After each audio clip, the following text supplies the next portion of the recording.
합독하시겠습니다. 또 여호와의 말씀이 내게 임하여 이르시되 인자야 두 여인이 있었으니 한 어머니의 딸이라.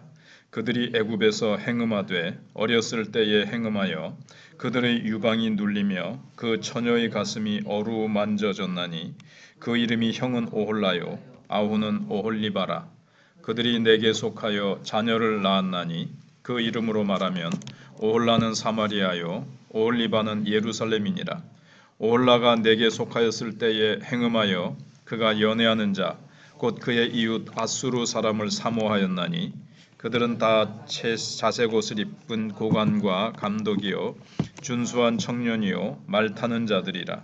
그가 아수르 사람들 가운데에 잘생긴 그 모든 자들과 행음하고 그들을 연애하든지 그들의 모든 우상으로 자신을 더럽혔으며 그가 젊었을 때에 애굽 사람과 동침함에 그 처녀의 가슴이 어루만져졌으며 그의 몸에 음란을 쏟음을 당한 바 되었더니 그가 그때부터 행음함을 맞이 아니하였느니라. 그러므로 내가 그를 그의 정든 자 곧 그가 연애하는 아수르 사람의 손에 넘겼더니 그들이 그의 하체를 드러내고 그의 자녀를 빼앗으며 칼로 그를 죽여 여인들에게 이야기거리가 되게 하였나니 이는 그들이 그에게 심판을 행함이니라. 아멘. 에스겔 23장에서는 북왕국 이스라엘을 향해서 그 수도가 사마리아인데 사마리아를 방탕한 언니 오홀라 그리고 이제 자매가 있었다 그랬는데 동생은 남유다의 수도가 예루살렘이죠.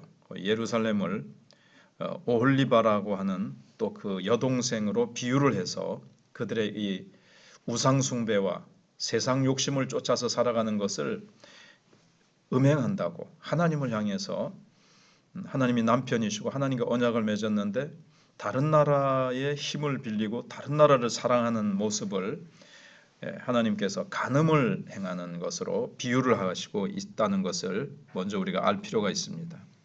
그래서 하나님께서는 이스라엘과 유다의 타락을 바람이 나서 방탕한 길로 빠져버린 두 자매의 이야기로 그렇게 설명을 하십니다. 그래서 1, 2절에 또 여호와의 말씀이 내게 임하여 이르시되 인자야 두 여인이 있었으니 한 어머니의 딸이라는 겁니다. 애굽에서 행음한다는 것은 이제 출애굽하기 전에 애굽에 있을 때부터 우상 숭배에 이제 좀 젖어든 거죠. 애굽의 그 우상들, 애굽의 그 죄악 문화에 그들이 좀 이렇게 맛을 봤다는 거예요. 그래서 그 이름이 형은 오홀라요, 아우는 오홀리바라는 겁니다. 그러면서 여기 하나님이 해석을 해주시죠. 오홀라는 사마리아요, 오홀리바는 예루살렘이니라. 오홀라는 북왕국 이스라엘이고 오홀리바는 남왕국 유다입니다. 그 이제 그 영적 간음, 하나님을 떠나서 우상 숭배하고 세상처럼 되려고 하는 세상 나라처럼 되려고 하는 그 욕심을 향해서 하나님이 이제 심판하시죠. 그래서 이스라엘이 먼저 망하고 아수르에게 남유다는 좀 더 뒤에 있다가 이제 바벨론에게 망하게 되는 겁니다. 그 이야기를 사실 길게 왜 이스라엘 백성들이 범죄에서 타락하고 하나님을 떠났으며 하나님이 아무리 돌아오라고 에스겔이나 여러 선지자를 통해서 말씀하셔도 그들은 끝까지 돌아오지 않고 아수르로 끌려가서 북쪽은 아예 없어져 버리고 남유다는 바벨론에 포로 잡혀갔다가 남은 자들만 이제 돌아오게 되는 것이 구약 성경의 이제 큰 줄거리입니다. 그래 여기 어느 집에 두 자매가 있었다는 겁니다. 딸들이 어렸을 때 좋지 못한 경험이 이제 있었던 것 같습니다. 이것을 이제 애굽에서 행음하되 이렇게 이제 하나님이 비유적으로 줄여서 말씀하시죠. 언니의 이름은 오홀라인데 그 뜻은 그녀의 집이라는 뜻입니다. 즉 이건 뭔가 독립했다는 뜻이 있어요. 북이스라엘은 하나님을 떠나서 그 여로보암 왕이 사마리아에다가 자기 나름대로 성전을 막 짓습니다. 종교의식도 자기가 막 만들고 제사장도 자기 마음대로 세워서 좀 독립하는 거예요. 하나님을 떠나서 독립적인 종교, 독립적인 정치, 하나님과 상관없이 인간의 어떤 독립적인 집을 짓습니다. 그래서 그 뜻이 오홀라고요. 근데 동생 오홀리바는 좀 더 아름다운 이름을 가지고 있습니다. 오홀리바는 이름의 뜻은 나의 집이 그녀 안에 있다. 나의 집은 하나님의 집입니다. 그래서 남쪽은 그래도 546년인가 이렇게 바벨론에 끌려갈 때까지는 그래도 북왕국 이스라엘보다는 신앙이 좀 더 있었어요. 한마디로 이제 여동생 오홀리바, 즉 남왕국 유다는 좀 더 예루살렘 성전 안에서 참된 제사와 말씀과 기도 이런 것이 이제 있었어요. 그래서 하나님의 집이 예루살렘에 있다는 겁니다. 나중에는 또 언니를 따라가느라고 결국은 망합니다. 그러나 한동안은 중심에 하나님을 모시고 사는 아름다운 신앙생활을 하고 있었다는 뜻입니다. 그러니까 우리가 보기에 이 두 자매는 어렸을 때 둘 다 좋지 못한 환경에서 좋지 못한 삶을 산 적이 있지만 하나님을 만나면서 옛날의 죄스러운 기억은 완전히 청산하고 새로운 삶을 살고 있었던 겁니다. 근데 언니는 별로 신앙적이 아니에요. 신앙으로 한다고 하지만 이게 여로보암 왕처럼 그냥 자기 혼자 독립해서 지금 현대적으로 말하면 뭐 직장 생활하면서 살고 있었는데 동생은 마음속에 하나님의 성전을 짓고 열심히 신앙생활을 하고 있는 그런 모습입니다.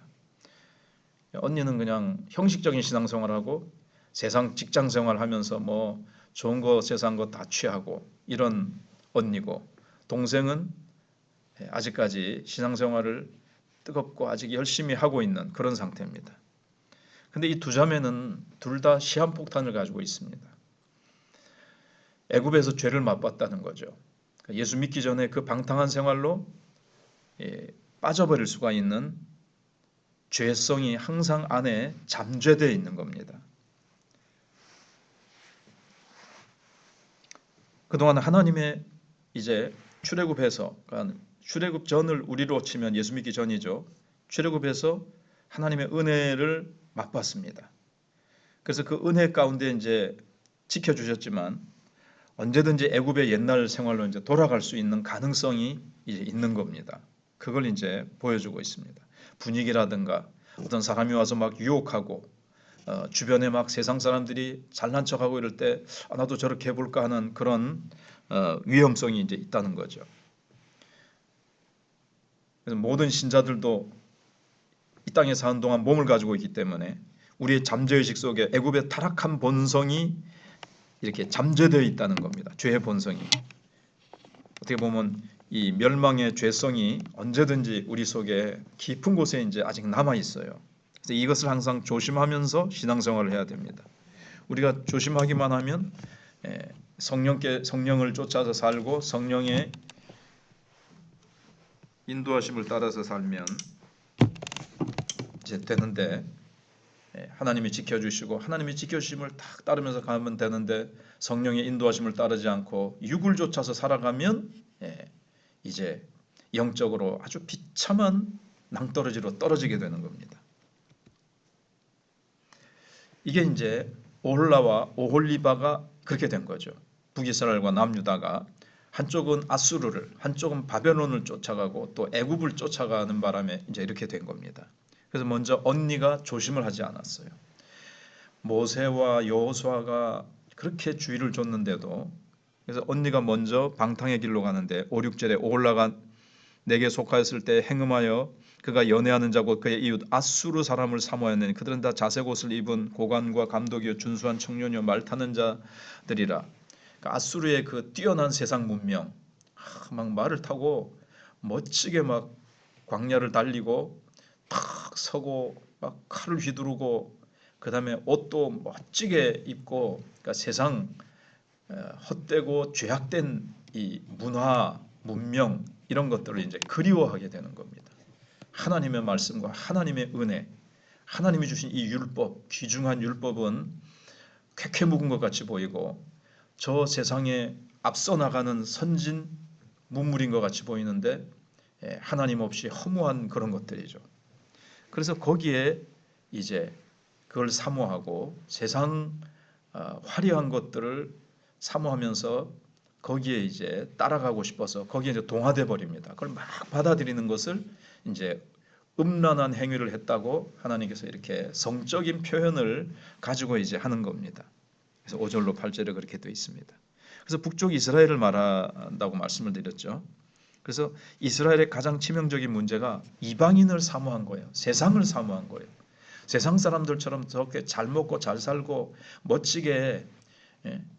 근데 하나님 말씀 붙들면 뭐 이거 하지 마라, 이거 하지 마라, 이거 하면 안 되고 이렇게 해라, 이렇게 해라, 막 이렇게 막 귀찮고 막 아무것도 못해서 딱 묶이는 것 같은데, 저 아수르를 보니까 지 마음대로 살아가는 거예요. 가고 싶은 데 가고, 술 먹고 싶으면 술 먹고, 노래 부르고 싶으면 방탕하면 방탕하고, 방황하고 싶으면 얼마든지 방황하고, 뭐 얼마든지 자기 입고 싶은 옷, 뭐 하고 싶은 짓을 뭐 하나님 두려워하지 않고 어떤 음란한 생활이든 막 그렇게 사는 걸 보니까, 아, 우리도 좀 저렇게 자유롭게 살고 싶다. 그런 거죠. 뭐 예배고 뭐고 뭐 그런데 얽매이지 말고, 뭐 놀러 가고 싶은데 놀러 가고, 자고 싶은데 자고, 자기 마음대로 누리는 게 너무나도 부러웠던 겁니다. 하나님의 은혜를 받았는데 세상 사람들 겉모습을 딱 하고 비교해 보니까 좀 초라한 것 같고, 이렇게 된 게 이제 북이스라엘의 모습이었습니다. 그래서 아수르 사람들처럼 멋진 세상 문명, 그 속에 들어있는 독을 못 본 거죠. 그 속에 있는 허무함. 그래서 그 세상 문화가 우상과, 여기 보면 에스겔을 보면 23장도 결국은 우상과 음행입니다. 가장 인간에게 순간적인 이제 거짓 행복이죠. 섹스라는 것이 가장 빠른 시간에 행복감을 줍니다. 그러나 가장 빨리 허무함을 줘요. 또 하고 나면. 근데 그게 이제 대표라는 거죠. 뿐만 아니라 세상에 온갖 쾌락과 좋은 것들이 있습니다. 재미와 즐기는 것, 유사 기쁨이라는 게 있어요. 근데 그것은 잠시 주지만 곧 허무함을 줍니다. 이스라엘이 이걸 모르고 아수르의 그 자색옷과, 이게 다 비유잖아요. 뭐 좋은 어떤 외모, 예, 그다음에 뭐 온갖, 예, 지금으로 하면 백화점에 가면 온갖 좋은 것들이 많고, 현대차니 외제차 그런 데 가보면은 얼마나 기능 좋은 차들이 많고, 좋은 아파트 가보면은 뭐 얼마나 설치가 현대식으로 잘 되어 있는지, 막 이런 걸 보면서 예를 들면 이제 부러워하고, 이스라엘 백성들이 우리가 이렇게 초라하게, 우리는 참 촌뜨기처럼 사는 것 같다. 아수르 얼마나 멋있고 세련되고 저렇게 자유롭고 멋있게 사느냐.